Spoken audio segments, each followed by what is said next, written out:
Olá, sejam bem-vindos, você, meu irmão, você, minha irmã, que vai orar comigo hoje. Nós vamos dar início à série do Salmo 119. E vocês sabem que o Salmo 119, ele tem 176 versículos, ele é um salmo extenso, ele é composto de 22 estrofes, uma para cada letra do alfabeto. Por que uma para cada letra do alfabeto? Porque isso era feito para que o povo de Israel aprendesse a decorar o salmo. Então, o salmo ele é dividido em acróstico, ou seja, a cada 8 versos, a primeira letra de cada verso é alterada para a próxima do alfabeto hebraico, o idioma original do salmo. Interessante, né? Como é bom a gente pesquisar e buscar entender aquilo que a gente está lendo nas escrituras. Por isso que eu digo, irmãos, nada é impossível para quem tem vontade de aprender. A gente precisa ter essa vontade no coração, é ter a iniciativa. Eu aprendo também que este salmo ele nos diz que a palavra de Deus é a verdade profunda e que ajuda em diversos momentos difíceis da nossa vida. Os versículos deste salmo, eles são um reflexo da natureza de Deus e aprendemos, a partir delas, a confiar em Deus e em seu plano para nós. Este salmo, irmãos, nos mostra, nos fala sobre o valor e o poder da palavra de Deus, que é viva e eficaz e que cumpre os propósitos para os quais Deus a designou. É tremendo, né? A palavra de Deus cumpre todo o propósito que está aqui nas Escrituras. Tudo que o Senhor designou está cumprido aqui pelos seus propósitos. Então, por isso que a nossa vida deve ser orientada, discipulada pela palavra de Deus. Através das Escrituras é que a gente aprende, é que a gente é corrigido, é que a gente conhece mais a Deus, mais ao Senhor. Esse salmo, irmãos, é um tributo à palavra de Deus. Esse salmo define a palavra de Deus em cada aspecto da sua autoridade, do seu poder. Ele manifesta a alegria em conhecê-la e, sobretudo, irmãos, o benefício em praticá-la. Além disso, emprega vários sinônimos. Nós vamos ver ao longo desse salmo vários sinônimos para descrevê-la como lei, mandamentos, preceitos, juízos, decretos, testemunhos, caminho e estatutos. Isso mostra que a palavra exorta, alerta, repreende e direciona o ser humano para que ele obtenha sabedoria, entendimento, resposta para os seus problemas e cumprimento das promessas de Deus em sua vida. Quem segue as instruções das Escrituras, quem segue as instruções da palavra de Deus, cresce, meus irmãos, em fé, cresce em graça, cresce em justiça diante de Deus. Quando nós conhecemos a palavra de Deus, a gente cresce em graça, em fé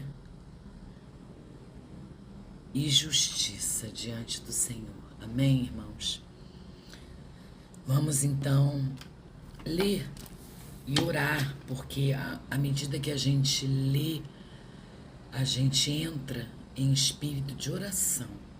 Então eu entro agora em espírito de oração para fazer a leitura do Salmo 119, do verso 1 ao verso 8.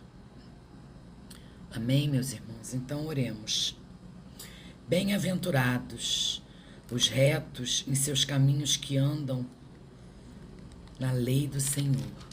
Bem-aventurados os que guardam em seus testemunhos, os que buscam com todo o coração e não praticam iniquidade, mas andam nos seus caminhos.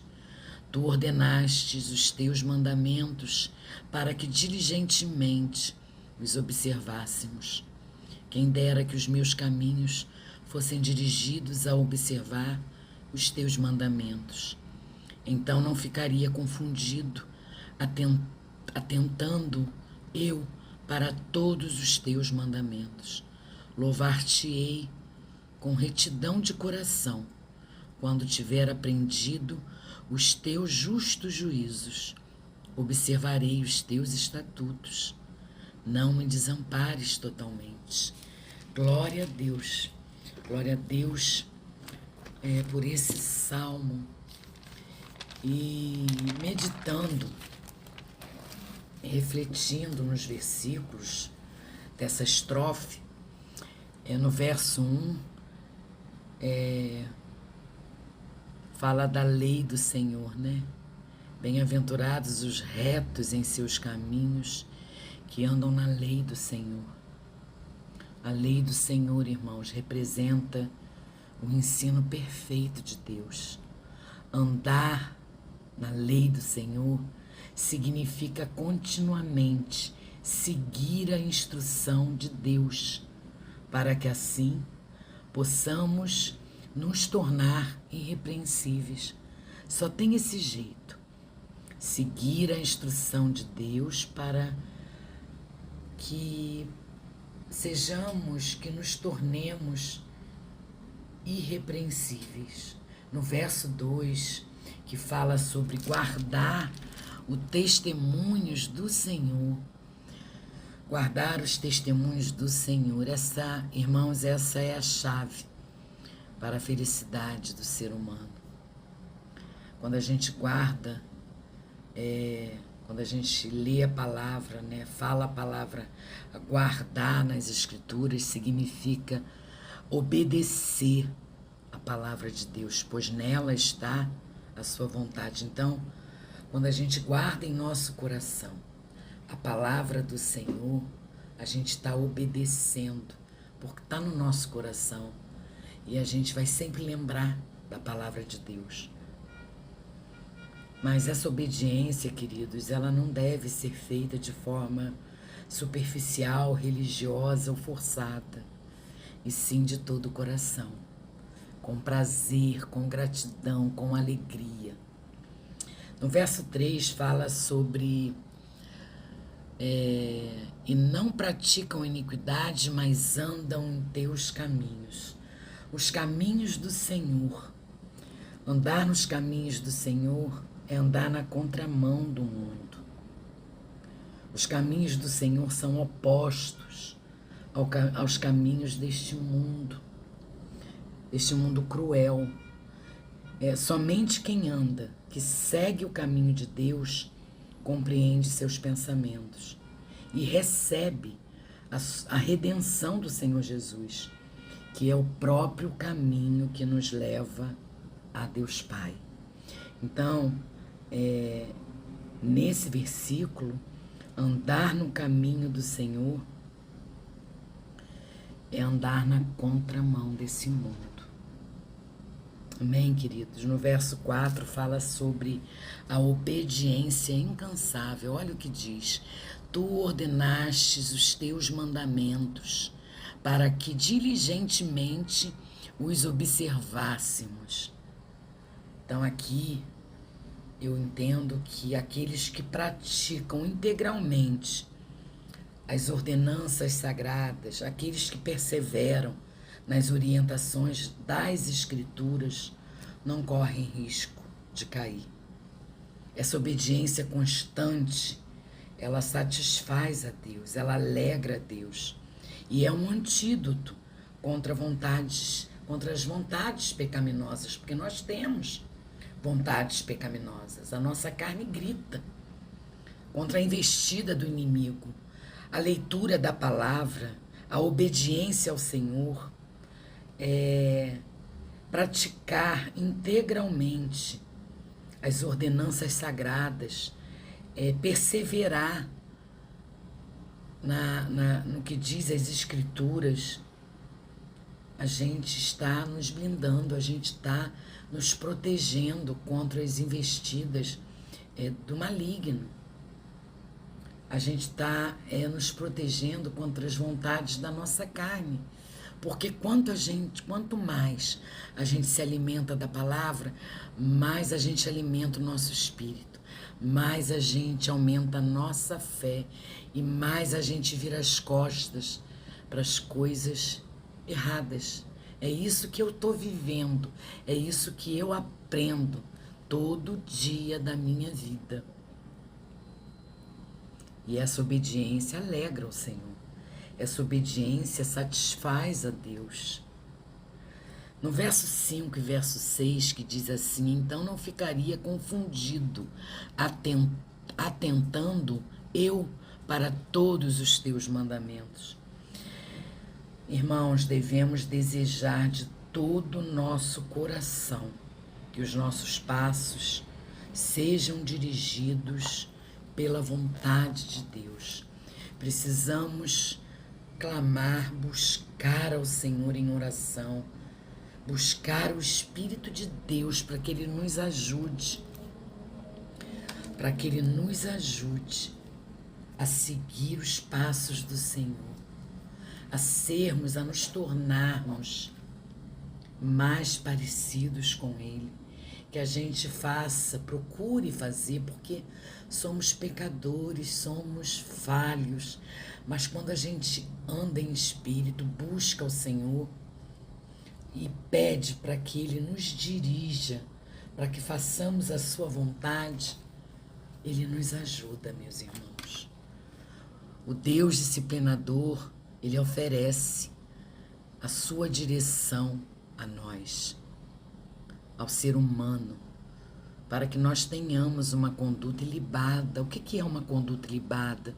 Uma conduta ilibada são atitudes que desperte admiração no outro, são que nós sirvamos de exemplo para o outro, que sejamos pessoas íntegras. Por isso que é tão importante quando a conversão é verdadeira, quando é genuína, por isso ela precisa dar frutos. Por isso o fruto do Espírito, ele precisa se manifestar em nossas vidas. Amém, queridos? É importante. Se não há fruto em nossa vida, algo está errado. Busque a Deus incessantemente. Procure saber o que está acontecendo. Na palavra você vai encontrar resposta, porque é necessário que o verdadeiro convertido, aquele que realmente, genuinamente foi convertido, deixou a sua vida mundana para trás e vive para Deus agora, ele dá fruto. O que é o fruto? É uma conduta ilibada. São atitudes que geram curiosidades nas pessoas, que geram admiração nas pessoas. A gente era estressada, passa a ser calma. A gente gritava, a gente não grita mais.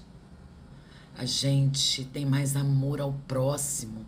A compaixão, ela pula no nosso coração. O amor ao próximo, aos irmãos, ela salta aos nossos corações. Tudo muda. Tudo muda. A nossa visão muda. O nosso conceito muda. tudo a gente passa a andar na contramão do mundo. O pecado vai numa direção e nós andamos em outra. Mas porque a gente tem o fruto do Espírito, ele precisa se manifestar na vida do crente, na vida do verdadeiro cristão. A paciência, a longanimidade, a benignidade, a bondade, o amor, o domínio próprio. Os frutos precisam ser manifestos na vida daquele que é salvo, daquele que entregou a sua vida ao Senhor. Amém, queridos? Então, o que eu aprendo nesse versículo é que quem segue os conselhos de Deus, quem anda nos caminhos de Deus, é honrado e aprovado por Ele. É honrado e aprovado por Ele. Que maravilha, gente. Que maravilha. No verso 7 que fala assim, ó: louvar-te-ei com retidão de coração, quando tiver aprendido os teus justos juízos. Ah, irmãos, os juízos do Senhor são retos e devem ser aprendidos por nós. Quando esse aprendizado, quando essa aprendizagem ela é progressiva e contínua, quando a gente não fica estagnado, quando a gente avança a nossa fé, quando a gente busca conhecer a palavra, quando a gente busca ter discernimento e sabedoria através da palavra do Senhor, não através da nossa própria sabedoria. Porque nós não sabemos de nada. A nossa sabedoria tem que vir do Pai, tem que vir da palavra de Deus. É isso que nós aprendemos aqui. Andar na palavra de Deus significa seguir ao Senhor. Guardar a palavra de Deus significa obedecer o Senhor. Então, quando nós aprendemos tudo isso e a nossa sede em buscar mais conhecimento, não só, irmãos, por mero conhecimento intelectual, nosso conhecimento, a nossa sede tem que vir através do Espírito. Porque eu entendo, né? Eu já tive pessoas que perguntaram para mim: você só fala de Deus, gente, mas existe outro assunto melhor do que falar do Senhor? Falar do Deus Altíssimo, do Todo-Poderoso? Não existe, né, meus irmãos? Então, quando a gente aprende sobre o juízo do Senhor, e quando essa aprendizagem ela é progressiva e contínua, ela resulta na perfeita adoração, gente. E o que é a perfeita adoração? É a obediência absoluta. É obedecer ao Senhor. Obedecer. Meus irmãos, não é fácil. Não é fácil porque estamos num mundo caído. Nossa natureza é pecaminosa. Mas a gente, nascido de Deus, aquele que é a habitação do Espírito de Deus, porque o nosso corpo é templo do Espírito de Deus, é templo do Espírito Santo. Aquele que vive em espírito, ele não deixa que o pecado o domine. Nós somos falhos, nós pecamos, nós não somos perfeitos. Aquele cristão que se acha o perfeito, tem alguma coisa errada com ele. Porque até a volta do Senhor, nós seremos sim pessoas que vamos ter momentos de fraqueza, iremos pecar, iremos falar aquilo que não deve, Mas quando a gente tem como é que eu vou explicar a vocês? Quando a gente tem o Espírito de Deus dentro de nós, é Ele que nos mostra o que é certo e o que é errado. Creiam nisso. É Ele que nos direciona, é Ele que nos capacita. Por isso que quando a pessoa que não é convertida, o pecador, aquele que vive no mundo e que peca, para ele não é nada demais, porque ele está tão acostumado em pecar que passa a ser uma coisa natural. Para os cristãos, para nós cristãos, já é diferente, porque quando a gente aceita o Senhor Jesus como o único e suficiente Salvador em nossas vidas, quando a gente entra nas águas para ser batizado, morre a velha criatura e nasce a nova, porque a gente recebe de imediato o Espírito de Deus e a gente recebe a santidade, a gente recebe o desejo de buscar a santidade. Então a gente tem desejo de fazer as coisas certas. E quando a gente escorrega, porque isso acontece, de imediato o Espírito Santo nos incomoda. Isso é fato, meus irmãos. Aquele que é nascido de Deus e tem uma vida de aliança com o Senhor, ele vai ser incomodado pelo Espírito. Ele vai ser incomodado. E aí, essa é a grande diferença entre o nascido de Deus e aquele que está no mundo, que acha que o pecado é normal. Entende? É por isso que a obediência ela deve ser absoluta. E isso agrada ao Senhor, isso alegra ao Senhor. Que a gente busque mais conhecer a Deus, que a gente busque mais andar em retidão, andar no caminho do Senhor. Amém, meus irmãos? Vamos orar então, agradecendo essa leitura, agradecendo essa meditação. Pai querido e Pai amado, gratidão. Gratidão porque suas misericórdias se renovam a cada dia e elas duram para sempre. Obrigada, meu Deus, obrigada porque o Senhor é bom. O Senhor é bom em todo tempo. Como é bom aprender de Ti, como é bom viver essa aliança contigo. Como é bom recorrer às Suas Escrituras em todo tempo. Como é bom, Senhor, andar continuamente na Sua palavra. Como é bom, Senhor, guardar continuamente a Sua palavra em nossos corações. Pai, nos capacita, Espírito Santo de Deus, a Te buscar mais, a ter mais intimidade contigo, a buscar Te obedecer, a ter uma vida de santidade. Ah, Senhor, obrigada por nos mostrar que o caminho é a obediência, a nos mostrar que aqueles que Te obedecem, aqueles que perseveram, estão blindados por Ti, não correm riscos de cair. Ah, Senhor, me fortalece para que eu Te busque incessantemente todos os dias da minha vida, em espírito e em verdade. Obrigada, meu Deus. Obrigada por tanto ensinamento. Obrigada, Senhor. É o que eu oro em nome de Jesus. Em nome de Jesus. Amém, queridos. Amém, irmãos. Deus abençoe infinitamente vocês.